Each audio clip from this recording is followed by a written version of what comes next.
I wish I was taught this sooner when I became a Christian, and this is incredibly important. But there are two worldviews, right, that really dominate everything there is. And if you become a Christian with the wrong worldview, it will really mess you up. And by worldview, I mean a worldview of where do you get your identity? Like what tells you who you are? You've got two main ones that the Bible kind of lays out.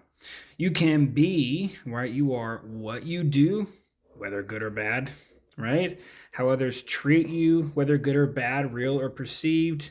You are your circumstances. You are where you come from, right? And you are how you feel, which kind of feeds into every single one of these things.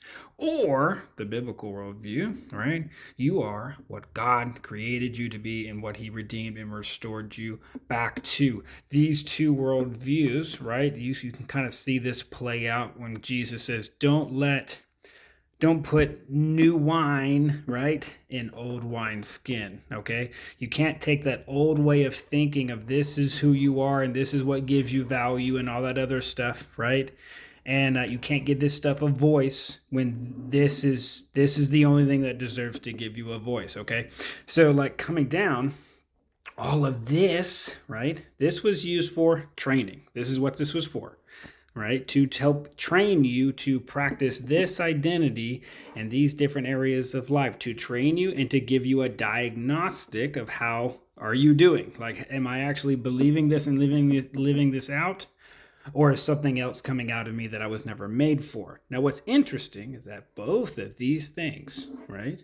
They want a voice. They both want to speak into your identity.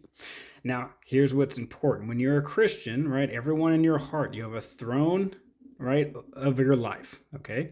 Whatever sits on the throne of your life, right, which is basically the voice that you agree with, right, is the thing that tells you who you are and who you're not, okay? So whatever voice you agree with gets the throne, all right? So when, let's say, for example, like the Bible says that you are, because of Jesus, holy, blameless, faultless, righteous, justified, washed, purified, dead to sin, freed from sin, not a slave to it, and sin has been rendered powerless over you. But if you ask your past, right? If you ask your past based on what you do and how people treat you and where you come from and how you feel, if you ask your past and you put your past on the throne of your life, and you ask your past, am I these things? Am I this? Your past says, no, you are not those things. Here's the 50 reasons why from last week why that couldn't possibly be true, okay? I'm going to make a longer video on this, but I just wanted to give you guys a quick introduction of what I've been working on and for any questions that you might have so far.